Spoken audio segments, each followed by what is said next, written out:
இன்னைக்கு நம்மளோட ட்ராவல் டைரியில் வந்து நம்ம பார்க்க போகிறது வந்து கேரளா கோழாஞ்சேரிங்கிற ஒரு ஊர். கோட்டயத்துக்கும் பத்தனந்திட்டாவுக்கும் இடப்பட்ட ஊருங்க. அதிகப்படியான ஒரு கிறிஸ்டின் கம்யூனிட்டி இருக்கிற ஒரு ஊருங்க. ஒரு தடவை நான் வந்துட்டு என்னோட 20-21 வயசு அந்த ஏஜ் குரூப்பில் இருக்கும்போது இங்கேருந்து நைட் அதே A1 பஸ்ஸில் நான் போகிறேன். கோழாஞ்சேரியிலே போய் இறங்க போகிறேன். போய் அங்கே காலையில் இறங்கும் போது தெரிஞ்சுது அந்த ஊரில் வந்துட்டு அன்னைக்கு பந்த். கேரளாவில் சாதாரணமாக நடக்கிறதா நானும் தெரியாமல் போயிட்டேன். அந்த சமயத்தில் நான் ஒரு 7-8 வருஷமாக அங்கே ரெகுலராக கொடுத்துட்ருக்கிற ஒரு கடைக்காரருக்கு ஃபோன் பண்ணப்போ அவர் வந்து என்னை பிக்கப் பண்ணிவிட்டு அவங்க வீட்டில் போய் தான் தங்க வச்சுருந்தார். அவங்க வீடு எப்படி இருக்கும் அப்படின்னா, ஆரன்முழா வந்து அந்த படகு போட்டி நடக்கும். கேரளாவில் படகு போட்டி ரொம்ப ஃபேமஸ். அந்த ஆரன்முழாங்கிற ஒரு கோவில், அந்த கோயிலுக்கும் இவங்க வீட்டுக்கும் ஒரு 2 கிலோமீட்டர் டிஸ்டன்ஸ் தான் இருக்கும். அந்த ஆற்று ஓரத்தில் தான் இவங்களோட வீடு. இவங்க பூர்வீகமாக அந்த ரொம்ப பெரிய ஆட்கள், ரொம்ப வருஷமாக இங்கே இருக்காங்க. அவங்க வீட்டில் தான் தங்கியிருந்தோம். அப்போ அவரோட ஸ்டாஃபை கூப்பிட்டுட்டு ஒரு சின்ன படகு, அந்த அது என்ன படகுன்னு சொல்லுவாங்க தெரியல, சின்ன படகு, நான் ஃபோட்டோவில் காமிக்கிறேன்.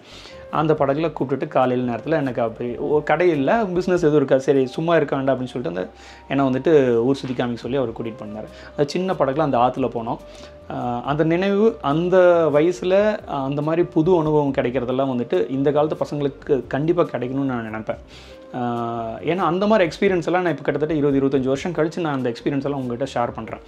அவ்வளோ அழகாக இருந்துச்சு. அவ்வளோ இயற்கை வந்து நமக்கு மிகப்பெரிய பொக்கிஷம். நமக்கு நிறைய விஷயங்களை சொல்லி கொடுத்துட்டே இருக்கும். நமக்கு எப்போல்லாம் வந்துட்டு தொய்வாயிட்டே இருக்குமோ அந்த சமயத்துலலாம் வந்து அந்த சின்ன சின்ன நினைவுகள் வந்து நம்மளை திருப்பி எனர்ஜி கொடுத்துட்டு போயிட்டே இருக்கும். அந்த மாதிரி நினைவுகள் தான். அந்த ஆற்று பெரிய ஆறுங்க. அந்த ஆறில் பாய்மர படகு நடக்கும், பெரிய படகு நடக்கும் இல்லையா, நம்ம பாம்பு படகுன்னு சொல்லுவாங்க, ஆரன்முழா படகு. நீங்கள் வெப்சைட்டில் கூட சர்ச் பண்ணி பாருங்கள். அவ்வளோ பெரிய ஆற்றுல ஒரு சின்ன இத்தினூண்டு படகு, ஒரே ஆள் தான் போகிற மாதிரி இருக்கிறதுல என்னை கூப்பிட்டு அவர் அந்த ஆற்றை சுற்றி காமிச்சார். அந்த இடம் வந்துட்டு எனக்கு ரொம்ப பிடிச்ச விஷயம்.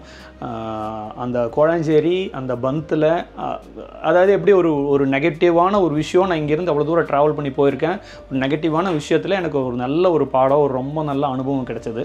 ஸோ எல்லா ஒரு நெகட்டிவிட்டிக்கு பின்னாடியும் ஒரு நல்ல பாசிட்டிவ், ஒரு அழகான ஒரு விஷயம் நடக்கும் அப்படிங்கிறதுல எனக்கு எப்பவுமே ஒரு நம்பிக்கை இருக்குது.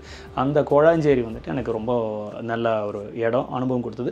அந்த ஊரில் இருக்கிற சில குறிப்பிட்ட விஷயங்கள் சொல்கிறேன்.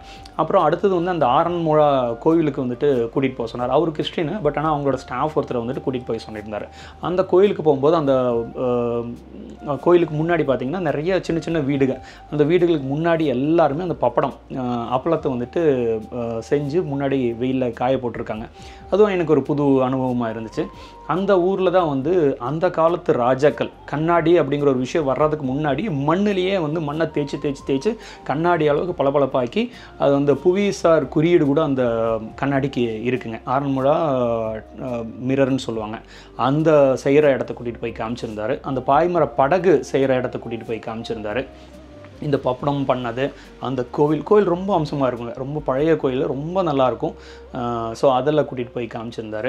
ஸோ எனக்கு இந்த மாதிரி நிறையா அனுபவங்கள் அந்த ஒரு நாள் எனக்கு கிடச்சது வந்துட்டு, நான் என் கல்யாணத்துக்கு அப்புறம் என் பசங்களுக்கும் என் மனைவிக்கு எங்கள் அப்பா அம்மாவுக்கு கூட நான் இதை காமிக்கணும், சொல்லணும் அப்படின்னு சொல்லிட்டு பிரியப்பட்டு ரீசெண்டாக ஒரு 3-4 வருஷத்துக்கு முன்னாடி ஒரு தடவை அவங்க வீட்டுக்கு திருப்பி நான் கூட்டிகிட்டு போயிருந்தேன். அப்பா அம்மா, என் மனைவி, என் குழந்தைங்க எல்லாத்தையும் கூட்டிகிட்டு போய் அந்த கோயிலுக்கு அந்த பப்படம் சுடுறது, பாய்மரம் படகு செய்கிறது, அந்த எல்லாத்தையுமே அவர் கூட்டிகிட்டு போய் அவங்க வீட்டில் போய் தங்க வச்சு எல்லாமே காமிச்சு கூட அவங்களுக்கு ரொம்ப சந்தோஷமாக இருந்துச்சு. இவ்வளோ வருஷம் கழிச்சு என்ன ஞாபகம் வச்சு இங்கே கூப்பிட்டு வந்திருக்கேன் அப்படின்ட்டு. உறவு ரொம்ப அழகானது. அது சின்ன சின்ன விஷயங்களை வந்துட்டு எவ்வளோ நாள் வேணாலும் நீட்டிட்டு கொண்டு போகலாம்.